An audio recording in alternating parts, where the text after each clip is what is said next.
ये टूटने से जस्ट पहले का टाइम है। अब आपको ये देखना पड़ेगा कि यार मैं टूट जाऊंगा कि मैं बचने वाला हूं, मतलब ये वो टाइम होता है। आपने खुद को संभालना होता है इस टाइम में बहुत ज्यादा। खुद को संभालने का क्या मतलब है कि जैसे मेरा बच्चों से जब डिस्कशन अब चल रहा है, तो मुझे ये दिख रहा है कि उनके दिमाग में तीन बातें चल रही हैं। पहला, कि यार मैं करंट कर पा रहा हूं नहीं कर पा रहा हूं, स्पीड मैच कर पा रहा हूं, मेरे को टाइम लग रहा है क्योंकि लेक्चर भी एक्स्ट्रा आ रहे हैं ना कहीं कहीं पे। दूसरा, मैं रिवीजन कितनी करूं, कैसे करूं, कितना मतलब बार रिवाइज करूं, किस सोर्स से रिवाइज करूं। और तीसरा आपके दिमाग में जो आ रहा है, यार मैं सब भूल रहा हूं। ठीक है, तो सबसे पहले ये जो सब भूल रहा हूं ना, जो आपका कॉन्फिडेंस लो करता है, इसको हटा दो अपने दिमाग से। ये नहीं रखना आपने। अपने दिमाग में दो ही बातें रखो। पहला, करंट टॉपिक। तो करंट टॉपिक जो 12th के टॉपिक चल रहे हैं पूरी फोर्स के साथ, उसको हर हाल में कंप्लीट करना है। दूसरा, रिवीजन के लिए बेटा आपको टाइम निकालना पड़ेगा कैसे ना कैसे। ठीक है, कैसे निकाले टाइम, एक तो ये सवाल है। दूसरा, किस सोर्स से रिवाइज करें। सबसे पहला सोर्स तो बेटा आपके नोट्स होते हैं, पहले तो मैं ये क्लियर कर दूं।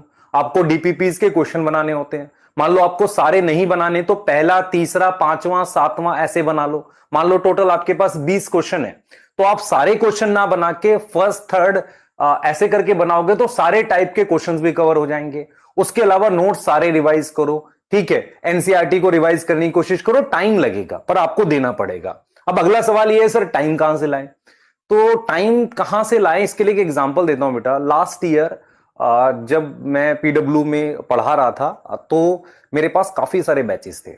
किसी किसी दिन मेरे पास 3 बैच भी 4 बैच भी हो जाते थे पढ़ाने के लिए। तो मैं मॉर्निंग से अपना टाइम सेट करता था एकदम लिख लिख के कि मैं इससे इतने में ये रिकॉर्ड करूंगा, फिर ये करूंगा, फिर ये करूंगा, ये करूंगा। उसमें कई कई बार क्या होता था, कुछ ऐसी चीजें होती थी जैसे मान मैंने खाना क्या किया, बहुत कम समय में खा लिया। तो आपको क्या करना पड़ेगा, मैं ये मतलब आपको ये समझाने के लिए मैं बता रहा हूं कि यार हमें अपनी प्रायोरिटीज फिक्स करनी पड़ेंगी। ये जो दिन होते हैं ना आखिरी के, इसमें आप टाइम एक भी मिनट वेस्ट नहीं कर सकते। आपको कहीं ना कहीं से टाइम काटना पड़ेगा। मैं ये नहीं कह रहा आपको कि यार खाना खाने का टाइम कम कर दो।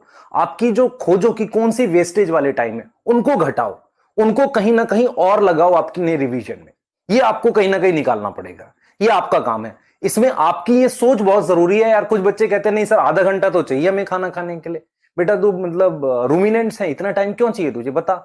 ठीक है, तो वो स्टमक कर लेगा चर्निंग मूवमेंट। मैं सिर्फ आपको यह समझाने की कोशिश कर रहा हूं कि आपको 2-3 काम ही करने हैं। अपनी कहीं पर वेस्टेज वाले टाइम को बचा लेना है, उसको रिवीजन में लगाना है।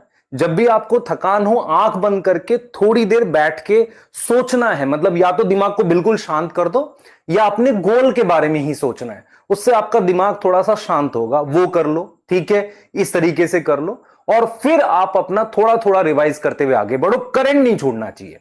ठीक है, मैं हमेशा बिलीव करता हूं ये करंट छूटेगा फिर इसको कब रिवाइज करोगे। अपने दिमाग से ये वाला तो हटा ही दो कि आप भूल रहे हो।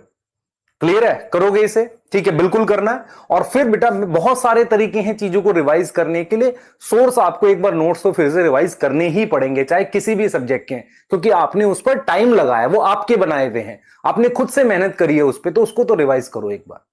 सही है, ठीक है, क्लियर है। और फिर मैं बोल रहा हूं बेटा, एक ब्रेक पॉइंट होता है जिसपे आप टूट जाते हो। आपको उस ब्रेक पॉइंट को आने नहीं देना।